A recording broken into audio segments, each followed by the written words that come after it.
Hi, everybody, and welcome to day 11 of the 12 days of savoring. Wow, you're still here or you're back. Whether it's December, January, March, or some other month, I'm really glad that you're here with me.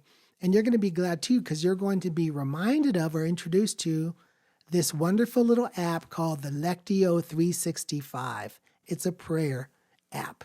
It will guide you through sort of a spiritual direction experience each morning and each evening.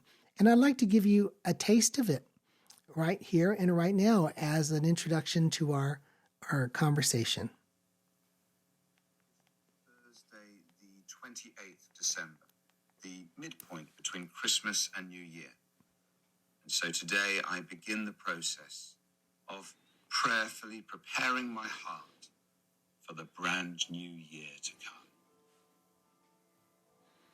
As I enter prayer now, I pause to be still, to breathe slowly,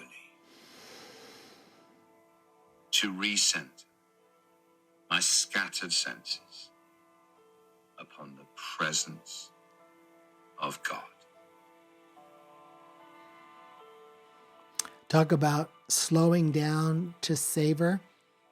This is a real gift to that effect. And I'd like to read his little pause introductory sentence. It says, "As I enter prayer now, I pause to be still, to breathe slowly, to recenter my scattered senses upon the presence of God." And then this little prayer of approach. Loving Father, in these strange liminal days between Christmas and New Year, I open my ears to hear your still, small voice and quiet my soul to receive all that you have for me in 2024.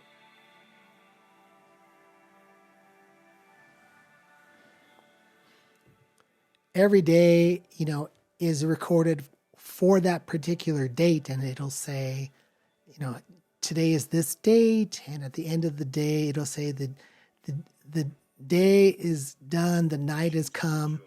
It'll say Thursday will soon be over, and so you just get this sense of time. And so I'd like to encourage you with this particular app and this little prayer time, because everything that happened in 2023, not everything was good. Not everything was worthy of being savored.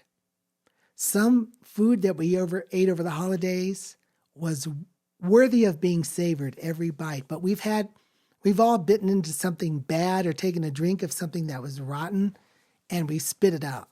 And there are some things that happened in the past year that you want to get out.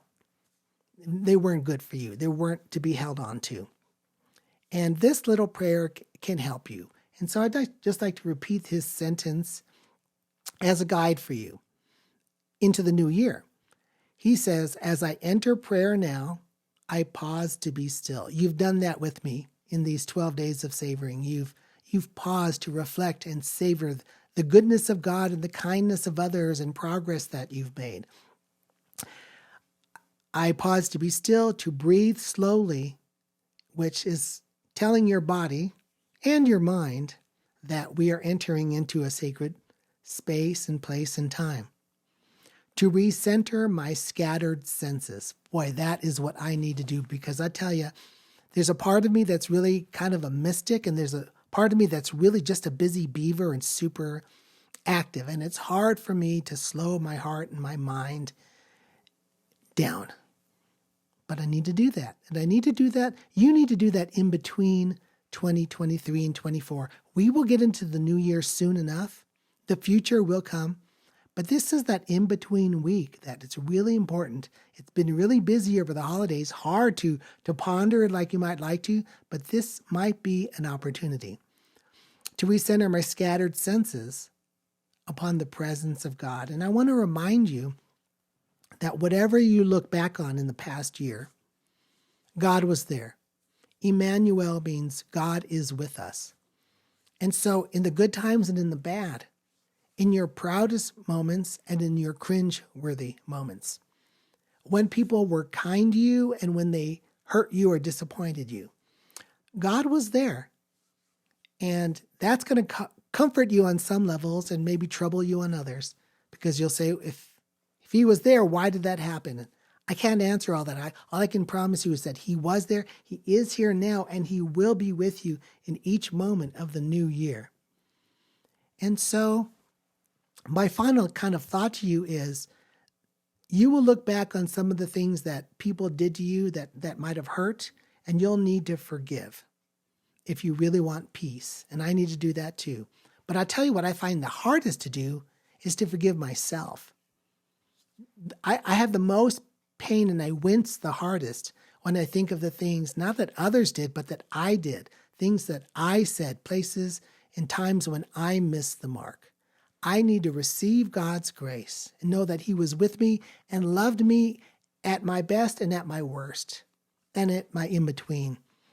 And as I receive that grace, that acceptance and that forgiveness and that mercy and that formingness, as I receive that, it's the most natural thing in the world to then want to give grace to others. And that's going to be very key to you and I turning the page and entering a new year that is rich and wonderful as much as in us is to have something to do with that. Thank you so much for being with me in these conversations. Say that little prayer. It's included in the email. And also maybe consider downloading that app. It's a really good little tool.